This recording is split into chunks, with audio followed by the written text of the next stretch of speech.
Halo, gue Grace, balik lagi di segmen Mirror, mistis dan horor. Hari ini gue mau bahas tentang salah satu mall terseram di Indonesia, yaitu Mall Klender. Kenapa gue mau bahas tentang Mall Klender? Karena ini salah satu mall yang membekas di kita semua, terutama di rakyat Indonesia, karena ini ada sejarahnya juga. Yang kedua, ini menarik banget kita bahas karena sampai sekarang siapa di balik pembakaran Mall Klender pun belum jelas. Langsung aja, stay with me, don't scare, and keep watching.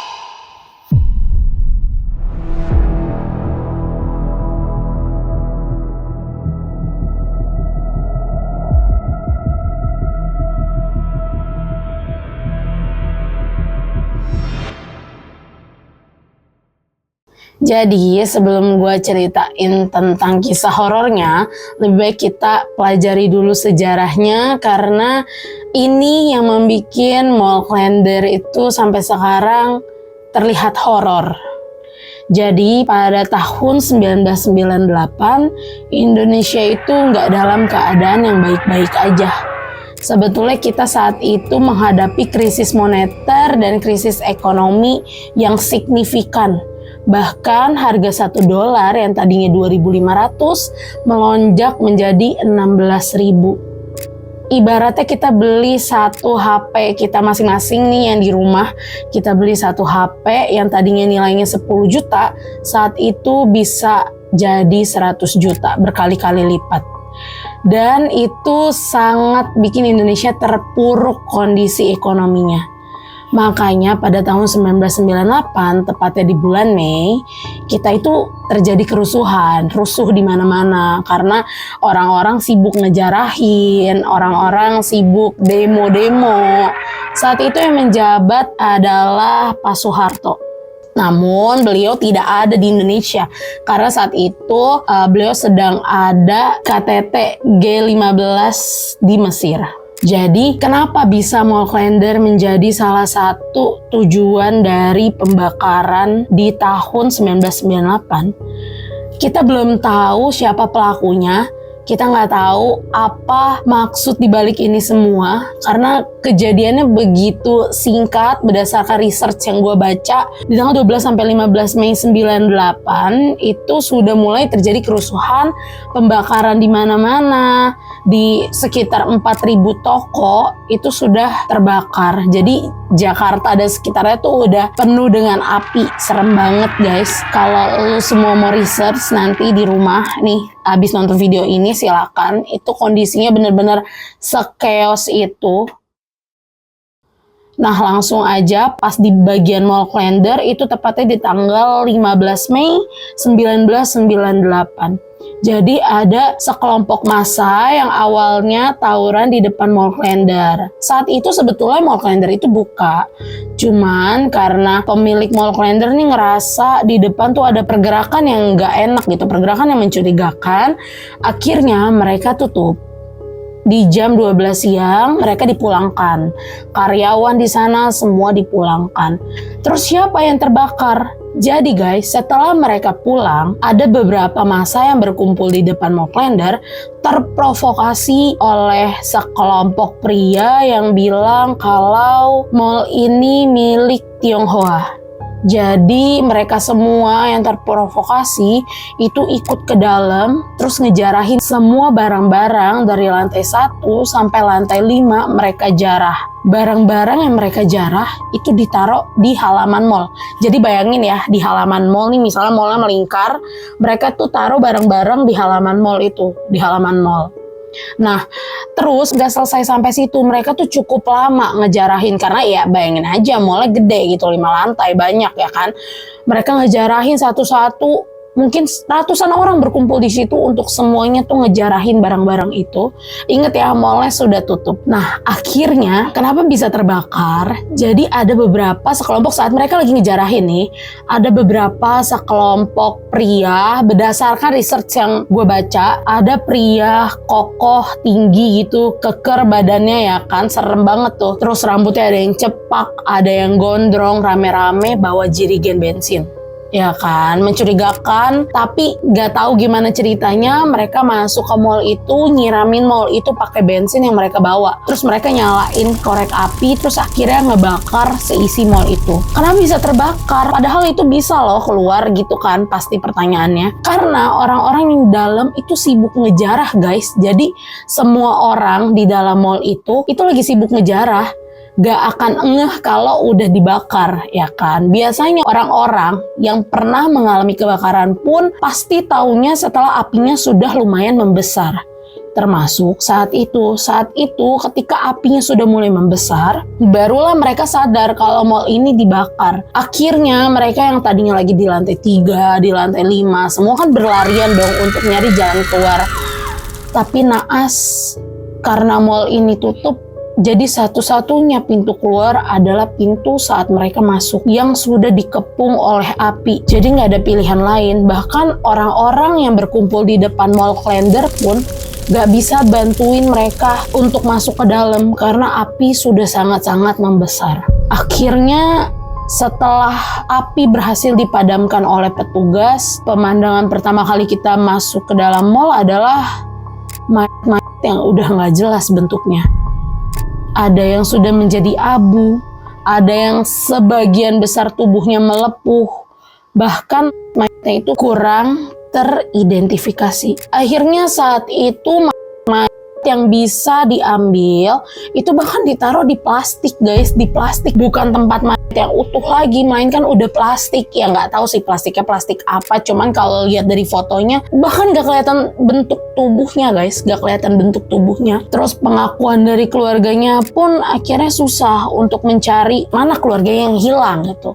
Kan pasti mereka saat kejadian itu ada yang pergi, terus nggak balik-balik sampai besok pagi. Akhirnya mayat yang ada di mall dibawa ke RSCM, terus keluarga yang merasa kehilangan saudara-saudaranya itu dialihkan ke RSCM. Nah saat itu ya susah untuk mengidentifikasinya. Ya apa? Kan semua udah kebakar gitu, udah hampir semua jadi abu kan, bingung juga. Nah setelah kejadian itu barulah Mall Klender jadi horor.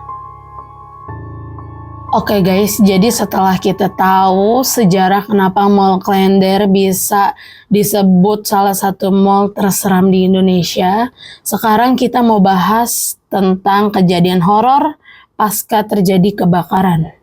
Yang pertama, ini udah sering dibahas banget, ini tentang bau daging yang tercium dari sekitar area mall. Bahkan saat itu pernah ada angkot yang lewat terus mencium bau daging. Tukang nasi goreng juga sama, semua digangguin. Ada juga cerita tukang angkot yang dia seneng banget karena awalnya dia nggak punya penumpang, terus tiba-tiba penumpangnya jadi rame. Terus setelah penumpangnya dianterin, pas supirnya dibayar, ternyata uangnya berubah jadi daun guys. Jadi ini cerita sering banget dibahas tentang uang berubah jadi daun. Ada juga supir angkot yang mengaku setelah mengantar yang diperkirakan korban ke Mall Klender, dia mengalami gangguan mistis.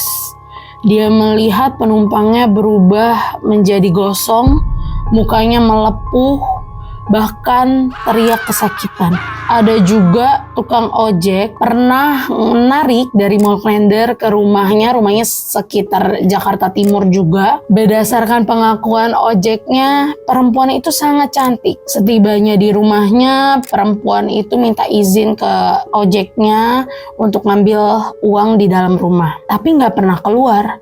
Yang keluar malah orang tuanya. Terus orang tuanya bilang, terima kasih udah nganterin anak saya, tapi maaf, Anak saya sudah meninggal sejak kerusuhan tahun 98. Kaget, ojeknya jelas kaget karena dia ngelihat gak ada indikasi horornya sama sekali. Perempuannya cantik, tapi ternyata menjadi salah satu korban dari kebakaran Mall Klender. Ya tapi tenang aja, sudah dibayar guys. Jadi jangan nanti komen, terus gimana Gojeknya? Tenang aja, sudah dibayar guys. Terus lanjut ada cerita tentang pedagang. Jadi saat abis kejadian kebakaran ini, orang tuh jarang ada yang mau lewat Mall Klender lagi, apalagi di atas jam 10 ya kan. Pedagang pun gak ada yang berani. Tapi saat itu ada pedagang yang tadi aku sebut di awal, nasi goreng. Pedagang nasi goreng ini, kalau yang aku baca ya, pedagang nasi goreng ini lewat di jam 1.30. Dini hari ini berarti malam kan, dia lewat Mall Klender, terus ada yang manggil. Dia kira ada pembeli, ternyata gak ada siapapun di sana. Tapi dia dengar suara teriakan yang histeris minta tolong, dan dia dengar suara tangis dari dalam Mall Klender. Ada lagi cerita tentang hantu SPG. Hantu SPG di Mall Klender yang suka nyamperin setiap toko tapi berubah wujud menjadi SPG yang mukanya hancur, hangus, dan melepuh. Dan ini cerita terakhir berdasarkan kisah nyata. Kemarin gua abis nanya narasumber, dia punya saudara yang mengalami kejadian yang cukup membekas di ingatan, tepatnya di tahun 2022 ketika mallnya sudah berganti nama menjadi Ciplus Klender. Gue udah minta izin sama temen gue untuk bawain cerita ini, tapi gue samarin namanya, kita sebut aja namanya Nana. Jadi saat itu tahun 2022, Nana itu datang ke mall sama keluarganya untuk nonton film. Setelah itu saat dia lagi nonton film, dia kebelet untuk ke toilet. Itu filmnya mulai di jam 9-an.